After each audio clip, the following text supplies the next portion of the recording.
Welcome to this week's edition of Cogley and Morrow on Politics. I'm Eric Morrow, and I'm glad to be back this week after being out last week. But Dr. Cogley had the honors and did a great job with the show with having Dr. Kabbalah discussing some of the constitutional elements around the impeachment and looking back at Andrew Johnson and the impeachment at that time and how it connected with the process today. So I'm glad to be back. This week, Dr. Cogley is away, but he will be joining us in the second half of the show by phone. And so we'll welcome him all the way from California, where he's visiting family, and we'll be discussing and looking at updates on the impeachment process. But before we get to that, I just want to remind you that our show each week airs here on KTRL FM 90.5 at noon, but you can also listen to the show on SoundCloud. You can connect to us through Facebook to see critical articles and information that connects with the stories that we're discussing each week. And then also wherever you get your podcast, you can download and listen to our shows if you're not able to catch it at noon on Sundays.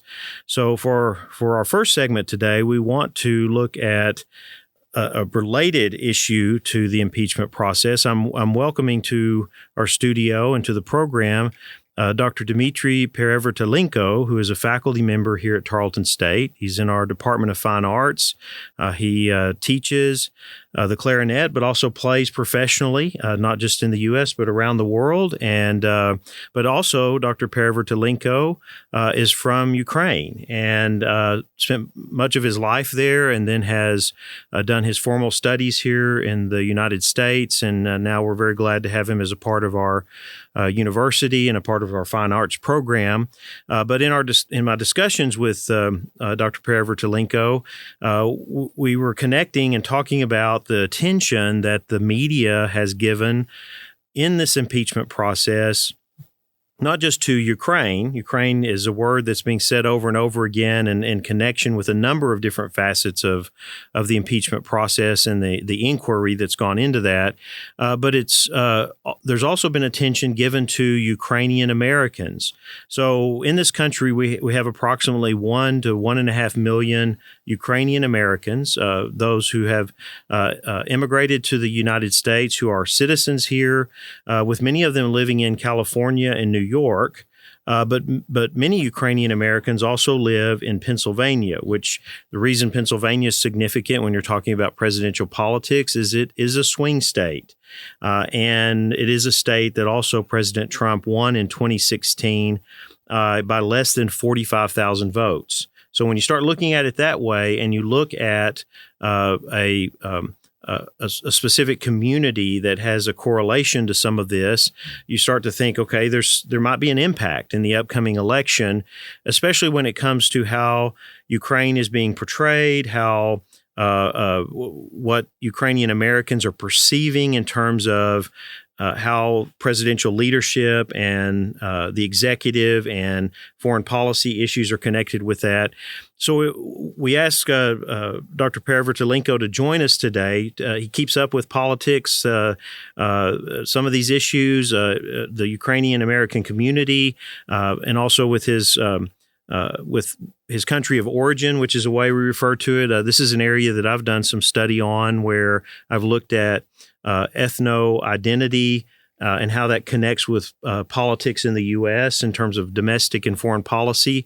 So we're going to bring all of that together with Dr. Perevertailenko to really look at how some of the things that have been covered in the media related to Ukrainian Americans and their perceptions of all of this and the impeachment process, and also get his perspective on some of this, but also look at this kind of unique dynamic where here you have a community or a group of people within this country where an issue all of a sudden brings that to the forefront and can very much have an impact on their politics, on how they see and participate in the American political process. And another facet of this is how they connect that with their country of origin. One of the words that's used to describe groups like this is a diaspora. So in this country, we have numerous. In fact, we are the most diverse country in the world in terms of diaspora groups that have come to this country. Could be first, second, third, even fourth or fifth generation, still identify as Ukrainian American, Greek American, but they also have a strong connection, either related to family or just identity to their country of origin. And so oftentimes that brings international political issues or U.S. foreign policy issues very much into the mix when they're engaging in politics in this country.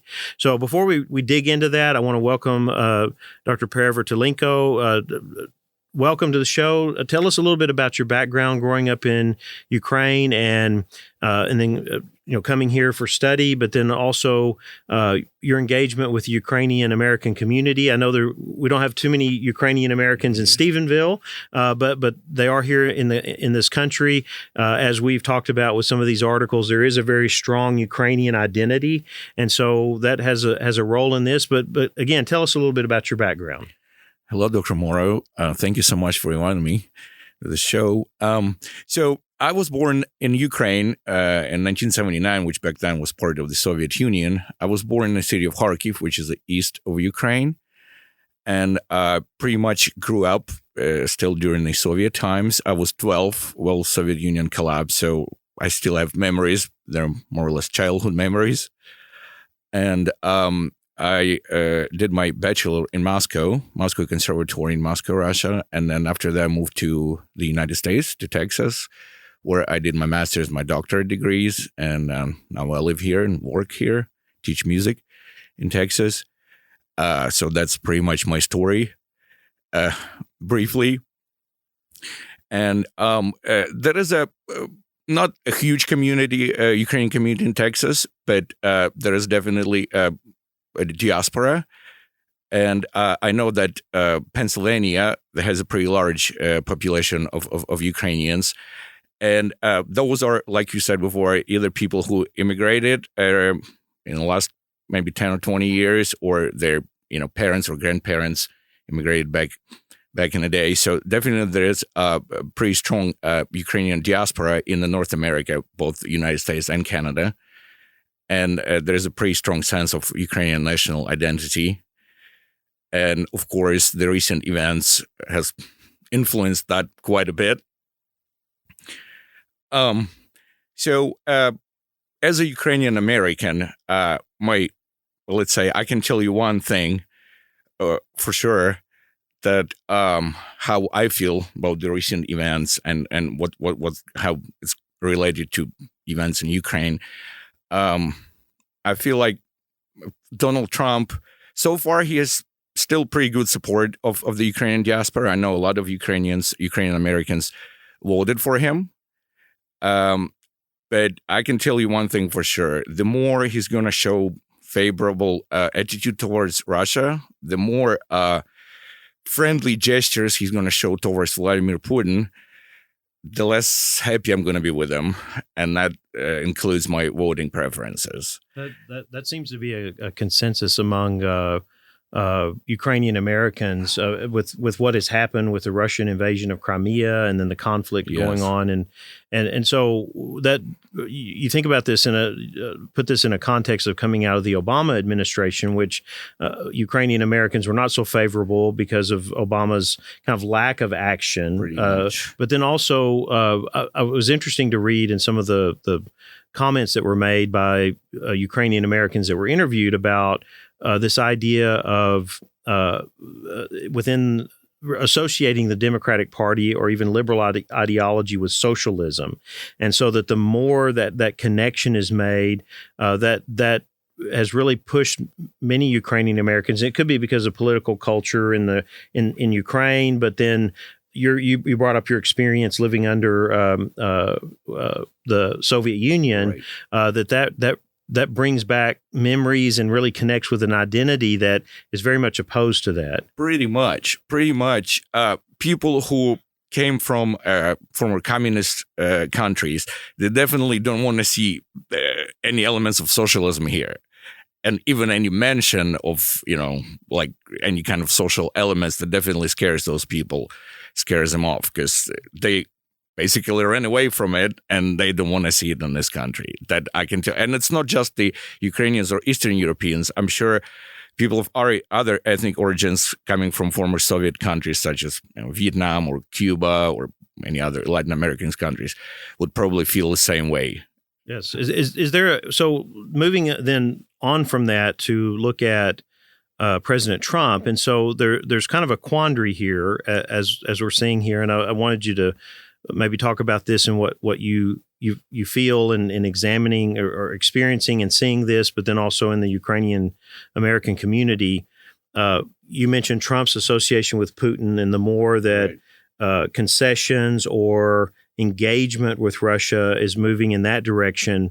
But you also still have this support, and this is where it got caught up in the impeachment process of Trump moved forward when President Obama did not, in providing funding and resources to support Ukraine in its conflict, military hardware, non-military aid was the policy before President Trump. So he comes in and makes this very major change that then gets caught up in this the impeachment inquiry of where, well, and really beginning with that of whether the age was withheld or not. I mean, we've gone into that at length on this show and looking at the impeachment inquiry, but I would assume that puts many Ukrainian Americans who, like you said, many were supportive of Trump, kind of in the middle of all this of not know, okay, what direction do we go? Right, you're right.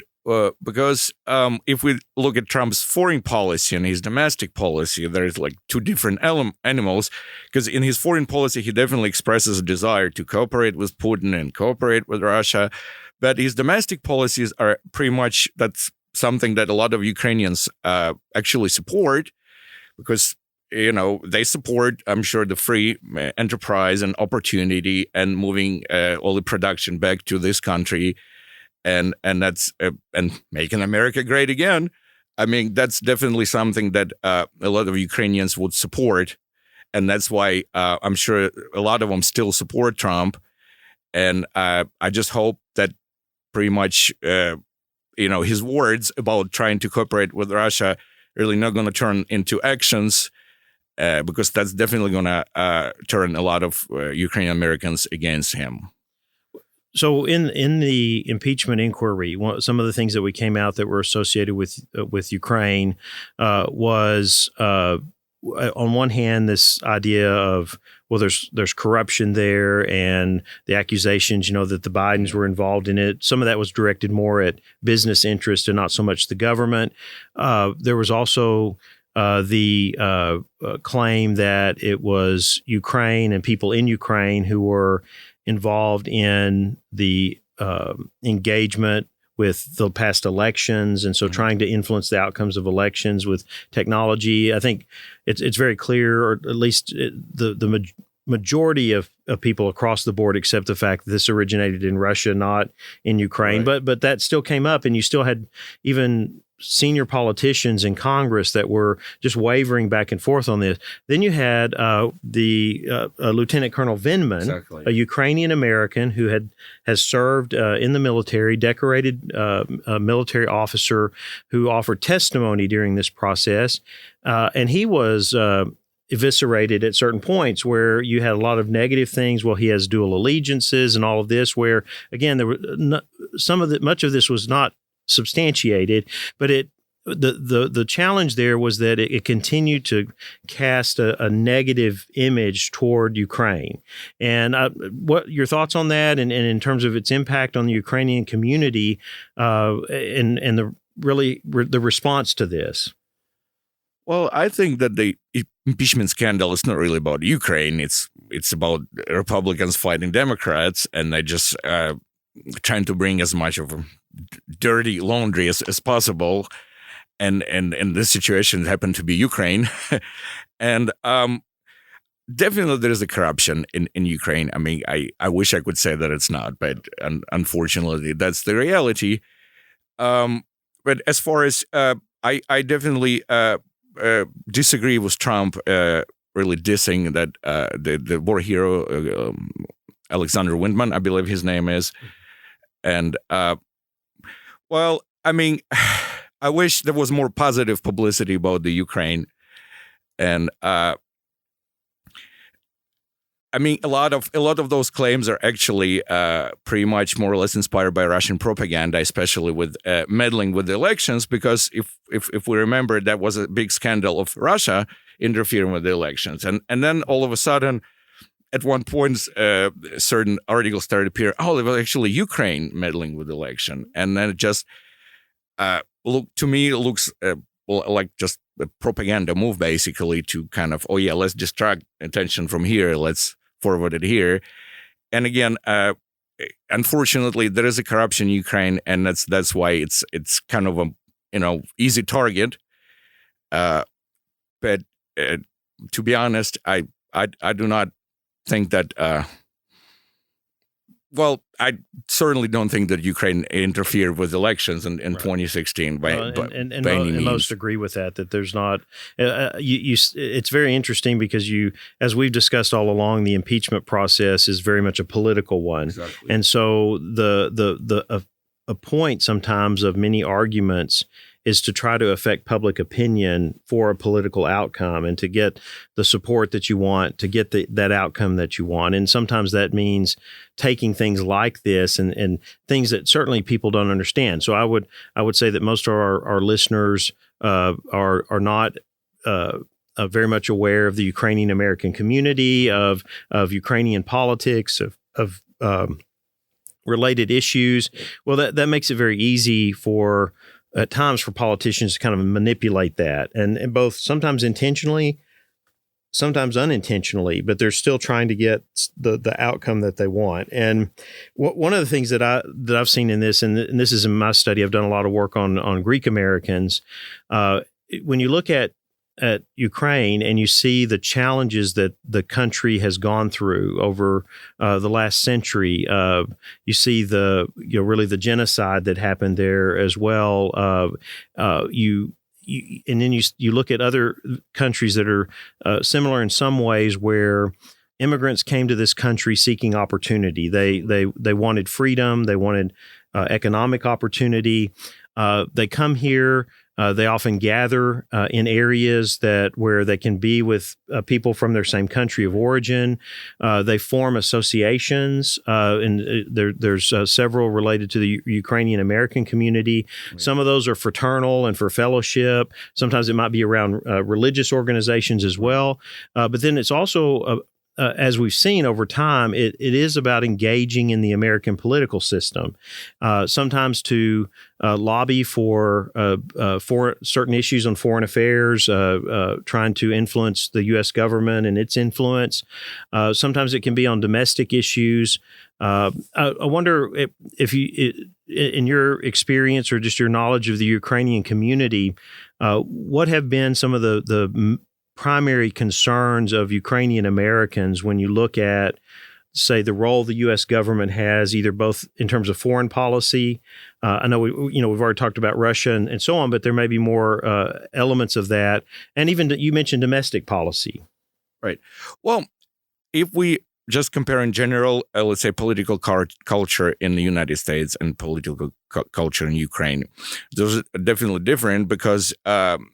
In Ukraine, and it's probably inherited from the Soviet times, the role of the government is much bigger. Government is much bigger just in the people's lives, as far as, they tell them what to do, they're regulating people's lives. Here, definitely government plays a smaller role. And that's why a lot of Ukrainian Americans did not really support Democrats and Obama for the last 8 years, but before Trump, just because Obama was trying to make the role of the government bigger than it was, and people usually don't like being told what to do, and especially if they're immigrants or descendants of the immigrants who actually ran away from that oppressing government, and then here they found a country where government actually is not really oppressing people as much and not really interfering as much with people's lives, that's definitely another very attractive point, and that's another reason why actually a lot of Ukrainians voted for Trump and overall voted for Republicans, and of course Republicans are usually a little bit more decisive when it comes to the foreign policy, and of course when it comes to dealing with rogue dictators, and that's another reason why Ukrainian Americans, they support Trump and Republicans in general. I think that would be probably the reason. And so domestically, that relates to policy. I remember reading in one of the articles where a Ukrainian American was being interviewed and was very adamant about, we don't want to live in a welfare state where the government is providing everything. Again, that's that connection with the socialism that was experienced, or even at times from what I understand, the majority of people in Ukraine were adamant against this collective farming and really pushed back against and suffered for that. They suffered tremendously for that. And so they have a history and an identity that's very strong against government intrusion into their lives and property and well-being. So you could see where not only the attraction of being able to come to the United States and be in a place where you have this broad array of freedoms, but then also the way they view government and then associate party-wise, in terms of where they think government should be going. One of the things, now this is an interesting dynamic too, because we know that in immigrant communities in this country that often things change. There's a challenge of maintaining identity. Of we want this to be passed on. We don't want our children and our grandchildren to lose connections with their country of origin. Thus, send them back for summer camp or for family. Or I was reading one of the articles. This was one that was from the New York Times where they were having in Western Pennsylvania having that international or Ukrainian Film Festival. Oh, yes. And the gentleman said, and so here it was one of the nights, and then the first night, the attendance wasn't necessarily that great. And it said the next night, when the lights came on after the first film at the festival, the coordinator here, the person that was sponsoring, stood up in his seat and he says, this place should be full. Shame on our people, he declared to the auditorium, and to our fellow Americans who are considering socialism. Shame on you. Now, we focused on the last part of that about socialism, but it's focusing on the first part because it kind of rings true of some things I've seen in Greek American communities where the affinity of generations to their origins really changes over time, and that kind of challenge to hold on to that identity. And I wonder if you have had any experience with that being here in this country, or maybe even talking about yourself. How do you express your connection and your relationship with that Ukrainian identity that I would assume, being your first generation, this is very significant and important to you. I ask that because in contrast, here I am, I can go back and I have to maybe 5 or 6 generations for my ancestors of coming here. And so often we struggle with understanding how much of that is an influence in people's lives when they are first, second, or third generation. And then how much it may influence the way they see government and politics. So just a question on that note of how do you what are ways that you still connect with that, or do you see some of these challenges within the Ukrainian American community? Yeah. Well, I'm the first generation immigrant, so I was born there. That's why for me, it's not a problem. I never think about losing my identity because my family, my parents, my sister, my cousins, they still live in Ukraine, and I still go visit quite regularly. So I don't feel that problem because I still have a lot of people who care about living there, and I talk to them daily, pretty much, and a lot of my friends here, not in Stephenville, but in the Dallas-Fort Worth area, I do have some friends from Ukraine, and I'm trying to keep up with them and stuff. But I can see that if it's a second or third or fourth generation of Ukrainian Americans that were born here, they're pretty much Americans. And that they definitely worry and care more about domestic issues, what's going on here, because that's pretty much what affects their lives the most. And especially if they don't really have any family back in Ukraine, it's harder. It's harder to keep up, keep your national identity. I mean, you can still read the news and stuff, but if it's not affecting you directly, again, it's just, I guess, it's a people's nature. Right. So I think that might be part of the reason a lot of people who grow up here, they're pretty much, Americans, and they're more concerned with domestic issues rather than the foreign issues. But I can tell you for sure that people who actually remember, who experienced some of the, the issues that were during the communist regime, they will never forget it. Right. And I guess it's just a matter of how, for the immigrants, how you raise your children to make sure that they're aware of what's going to make sure they appreciate it. And right. Well, one of the things I've seen in like the research I've done, and I think this probably holds true. I've trying to find time to look at more diaspora communities in this country, is that because we are so diverse in this country, and many of these groups are small, we're talking about a 1 to 1.5 million people, the impact politically is sometimes not that significant. And sometimes it really doesn't come to light to see what these groups are doing until a country is in the spotlight, like a Greece or Ukraine. And so when you weigh that over against U.S. national interest, sometimes the impact of that, like I said, it's very negligible, and often it's focused on foreign policy because, again, we're talking about countries in strategic parts of the world. But the real impact is much more on communities like Ukrainian Americans or Greek Americans in the process of assimilation. So the more they engage with political issues connected with their country of origin, the more they become assimilated into American culture and politics, which is very interesting. It has really kind of that reverse effect of we're very strongly connected to our country of origin, but we're where we want to be. We're living in the United States, but we are very concerned about issues there. But the more that they engage in the political system to try to affect change or influence policy, the more that they align with U.S. national interest and really become much more assimilated politically and socially as well. I mean, it's very it's interesting. Yeah, it is. It's very interesting, and so this creates that challenge within those communities of holding on to a unique identity, where you have the flags and you have the Independence Day celebrations and you have all the things that relate to the country of origin, where you have certainly first, second, sometimes third generation are very engaged, but you move beyond that and it becomes very, very challenging.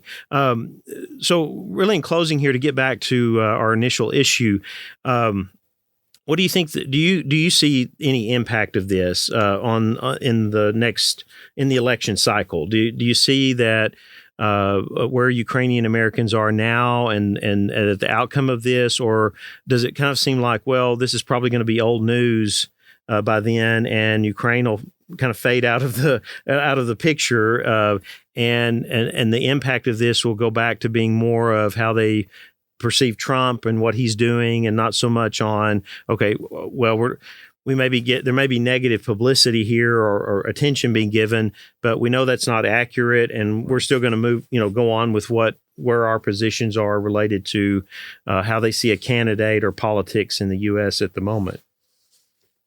Well, I certainly hope that this bad publicity will end at some point, or turn pretty much going to go down.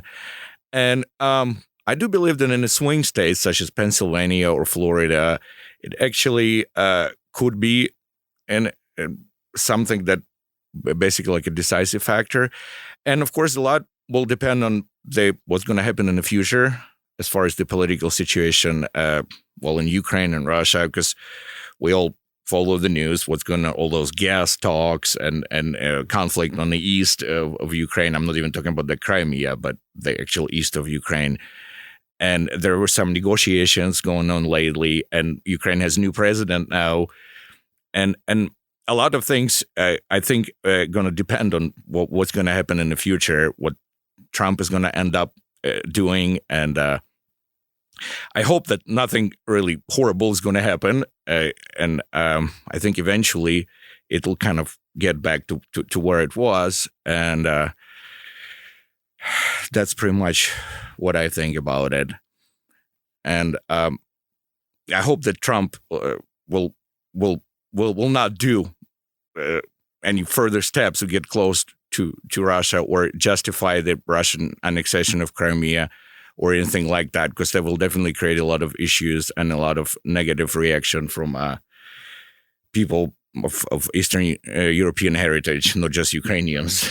Well, and we know this issue goes back to 2014, but as you've talked about today, this relationship goes back centuries and the challenges that are there. And so we're going to continue to see this, I think, developing, as you're saying. It's not over yet, and we just don't know where the outcome will be. Well, I want to thank you for joining us today. This is it's great to have someone that has the background and experience that you've had to be able to bring something unique to our listeners that otherwise wouldn't be able to engage in a current political issue like this and see it from your perspective. Thank you very much, Dr. Morrow. We're very glad to have you. We'll be back in a few moments. We will turn to looking at what's happening with the impeachment process. We now have an impeached president, which is unique in American history. It only has happened 3 times.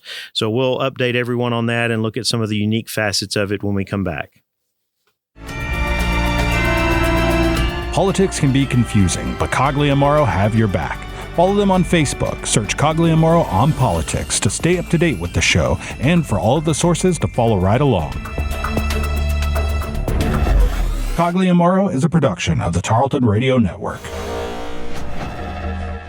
Welcome back to Cogley and Morrow on Politics. We want to thank you for joining us today. Before we get into our last segment for the show today, I do want to extend a thank you to AJ, who has been our producer here on the show for our first 13 or 14 episodes, and we want to thank him for the work that he's done to help us get this off the ground. We see our listener base increasing every week, but we also want to welcome Taylor. Taylor's come on board and is going to be coordinating our show for us each week, and so when you hear Taylor, you'll know that we're throwing it to her for recordings or whatever it may be, but we're glad that she's on board to help us keep moving forward and offering our take on politics to you each and every week.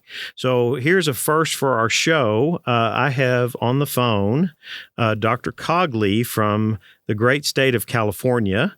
He's out visiting family for Christmas vacation. He's also getting a little bit of dose of the difference between Texas politics and California politics, maybe. Hopefully he's taking a vacation and enjoying himself. But we did need to get him on today because he has been doing radio interviews across the country on impeachment, and we have an impeached president. And so, Nathaniel, you've been doing a lot of interviews here. You've been analyzing some of this, especially related to the vote, the delay in moving the impeachment process to the Senate, and some of the political implications going forward into the election cycle. So I wanted to just let you get us started. All right, good. Well, I've been doing guest interviews on other stations. I've never been a guest interview on my own show. So this is fun.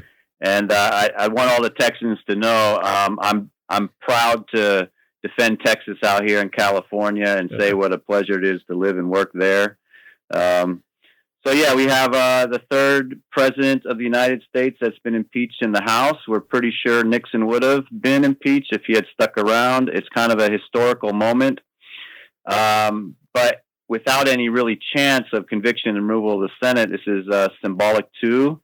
But it was an interesting vote as we looked at how the members voted. And we had 3 Democrats that broke from a solid yes vote. One of them is very predictable. So that's Colin Peterson in Minnesota. He had voted against the rules. And he's predictable because Trump won that district by 31 points. So, I mean, that's one of the bigger Trump districts in the country. So that is a very sensible vote for him. That's probably going to put him in good position. But then we saw this case out of New Jersey of Jefferson Van Drew voting against it. Trump only won that district by 5, and it's a closed primary district. The timing of this vote was so interesting, Eric, in that it's before the primary. And I've spoken on the show before how Pelosi has her own reason to do this before her primary, but it made it difficult for some of the members because a yes vote on these articles is good for a Democratic primary, but make it tough for the general election coming up. And so we see him now in the news last week that he might even switch parties. He's going to have another meeting with Trump and try to be a Republican. He's in a tough spot here, having casted this no vote. And then we saw one representative out of Maine who split his votes. He voted yes on abuse of power, no on obstruction of Congress. That was Jared Golden. That is a Trump district by 10 points, a pretty big, strong one. And it was surprising that we had less breaks. The most interesting vote that no one saw coming was Tulsi Gabbard. People know her because she's running for president, and she voted present. She did not vote yes or no. She voted present. In her explanation, she said she thinks Trump probably did something wrong, but as she read the reports out of the House Judiciary Committee and Intelligence Committee, she thought it was a very partisan process, and that's not the way to impeach a president. That's very interesting because she's running for president in the Democratic primary. I kind of applaud her courage in voting president. Just I'm not sure politically how that's going to do well for her campaign. Right. Do you think that was more for attention to try to get her name back in the limelight related to the Democratic primary, or do you think it's an effort here to show her independence, that she, is not persuaded by a party? She would evaluate these things on her own and be presidential about it. I've heard some of her fellow Democrats be very critical about her. I don't have that sentiment. She always shows me tremendous courage. I mean, this woman was a state rep at 21. She signed up to serve in Iraq and Kuwait.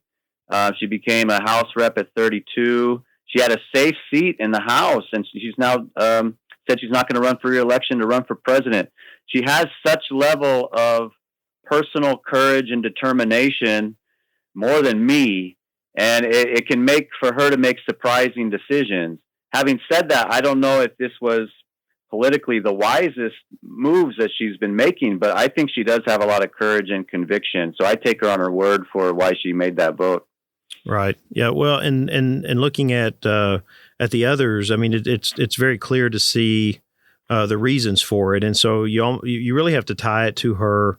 I think to her presidential aspirations, that she's showing that. The challenge is, as you're talking about strategy, this is not necessarily the time in leading up to the primary process to not be siding with the majority opinion of the people who will be voting in the primaries for your party.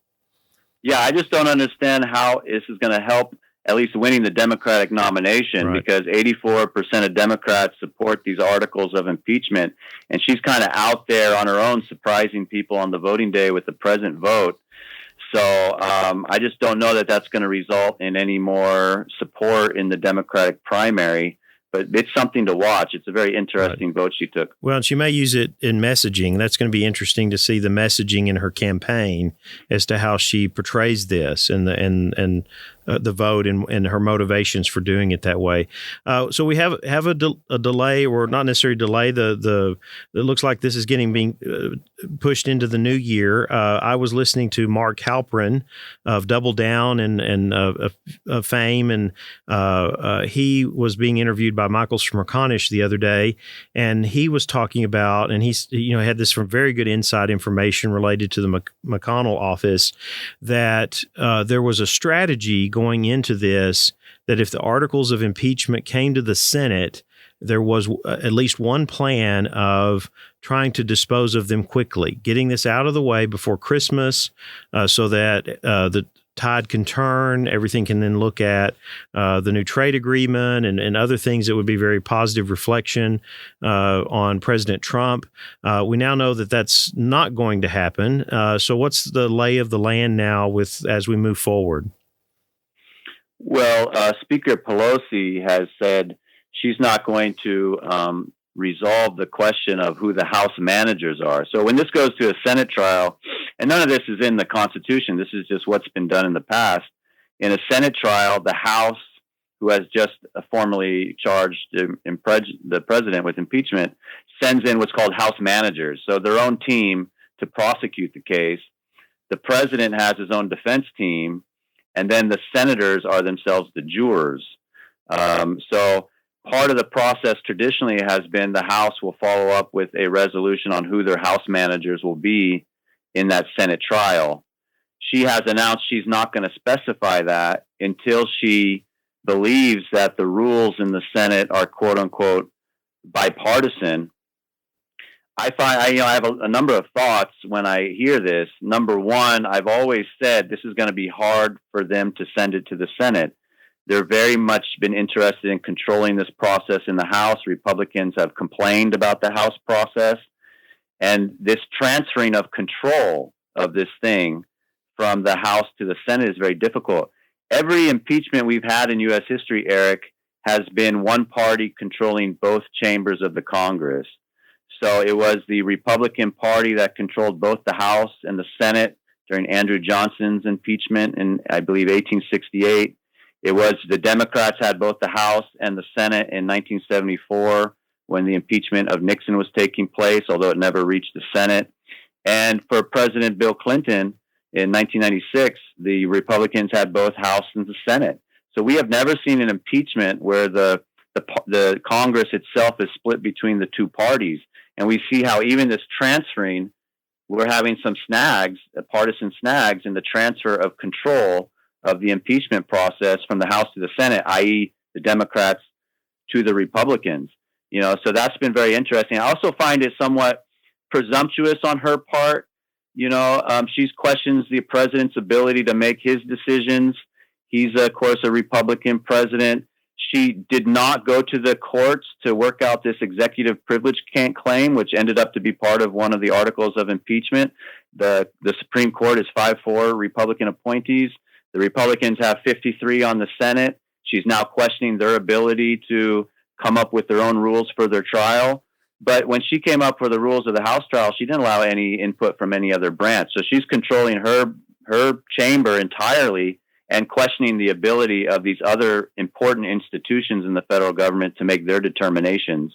So on some level, I find it problematic. And just thinking about strategy, is McConnell going to just say, fine, if you don't want to send it, don't send it? Or is he at some point going to say, hey, I'll schedule a trial. You can send your team or not. So we're in new territory with that one. Yeah. And do you think it? So she did publicly make the claim early on in this process that it shouldn't be a partisan process. It seems to me that if she would have taken some of those steps to reach out to other branches of government and that would have given her more support for even coming to a decision of not sending the articles of impeachment to the Senate. It just seems like that's a misstep on her part to on the one hand say, okay, originally I don't want this to be partisan. It ends up being very partisan, and not only that, controlled within the House, so that she can get the outcome, whatever that may be, the outcome that she wants, at least on the House part of it. And I think they've achieved that. But then I just see that she's on very shaky ground. It almost at the point has to be to their advantage in some way, whether it goes back to her own political aspirations of wanting to hold the speakership, of course, getting reelected. I just think that she would have had a stronger case of saying, okay, if you consider all this together, even with the impeachment, we did that. We've got that blot on his record. But in consultation with these other branches of government, we don't see that this needs to go forward. Yeah, there was a time last spring where she said she wouldn't move on any impeachment unless it was bipartisan in nature. That's what you would need if you were potentially trying to convict and remove, because the threshold in the Senate is 2/3 and no party has 2/3. You need support that crosses. But instead, we've seen her go forward here and done it in a way in the House where it was not designed to build up support amongst Republicans. We talked earlier in another episode about putting Adam Schiff in that position.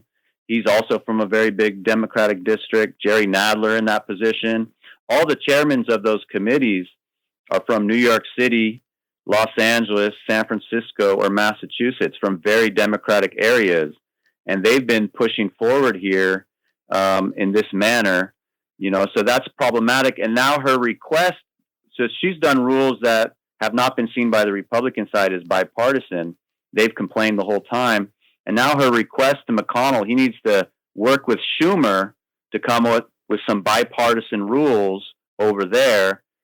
What Schumer has been requesting has not been bipartisan rules. Schumer has been requesting, he wants certain people in Trump's executive branch to testify, but he will never let the whistleblower testify or Adam Schiff testify or any of the others. So in the Senate side, they're not even themselves requesting this kind of bipartisan trial format. So I think she's playing politics. She's playing partisan politics at the time we would expect someone to play partisan politics, which is before the primaries. This is when the U.S. is its most partisan, right before it has its partisan primaries. She has a primary on March 3rd. Trump is set up for a win here, either a quick win or a longer win, because he's going to be found not guilty in the Senate. I don't think she wants that to happen before her March 3rd primary. If she gets a Republican opponent, she'll be fine after that, no matter what. So that leads us to talk about the political implications here going into the primary and into this election cycle. I think for a lot of people, maybe listening or looking at a lot of this, those political implications are hard to identify sometimes, because this is while it's moving quickly, the dynamics are changing. Each move brings up a new questions about motivations and direction and outcomes, and so the clarity here. What can we offer our listeners to try to help kind of understand where this is moving and what the implications are going into the primary process?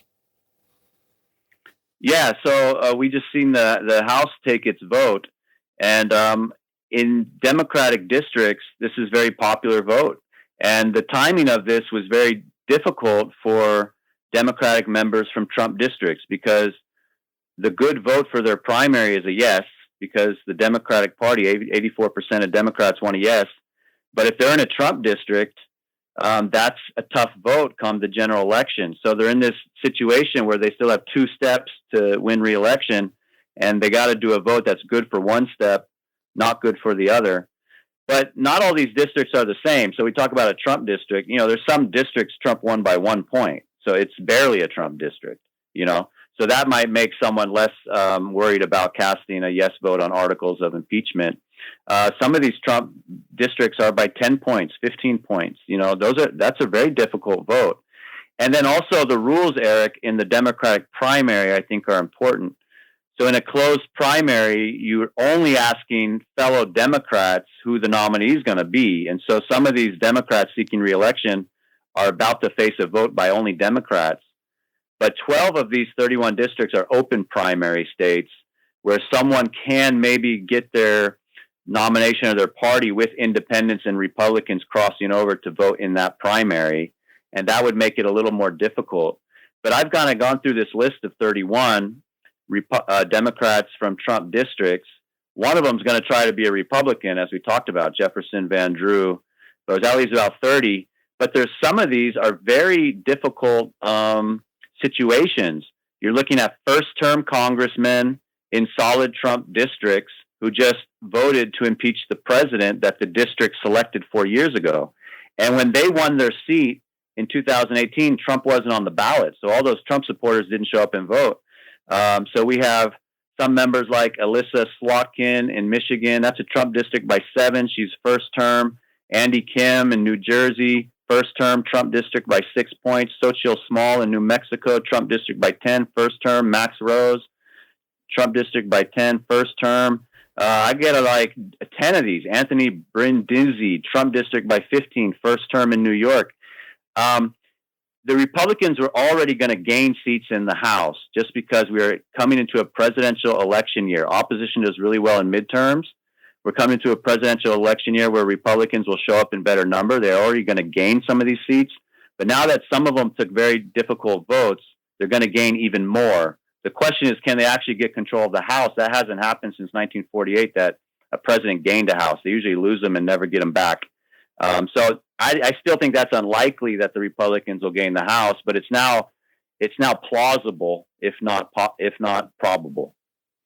Well, so the one of the questions in looking at this, and we're down to just a few minutes left in the show today, but how does it benefit those Democrats in those districts that Trump won with the delay? I mean, if the further Pelosi pushes this out, you could see if there was a government shutdown maybe in the works, but that's been averted now through fiscal year 2020.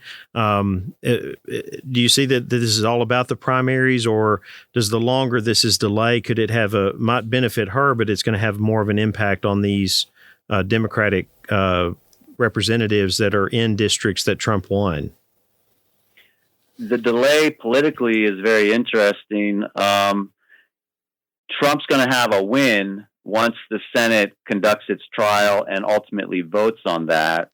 I could see this delay as good for her in her district. She would like to be seen as the person fighting to impeach the president, not the one that oversaw an ineffective, not guilty impeachment in her district. But those yes votes by the House members are kind of done. She should have maybe delayed the impeachment vote until after the primaries if she was thinking in terms of her moderate members, in which case you'd have more no's. But I find very interesting that the Democrats, at least the stuff I'm seeing, they're very angry at some of the members to vote no. And I'm thinking, what lack of strategy, because this is largely symbolic. We're not convicting and removing the president. So they're voting no. That'll help them win re-election. That'll help the Democratic Party keep control of the House. And you imagine if someone's going to take a vote that's going to make it hard to keep their seat, you'd want it to be a consequential vote. You'd want it to be a vote that got some great healthcare thing through, that actually convicted and removed the president, something that actually was a consequential vote that actually changed policy in America.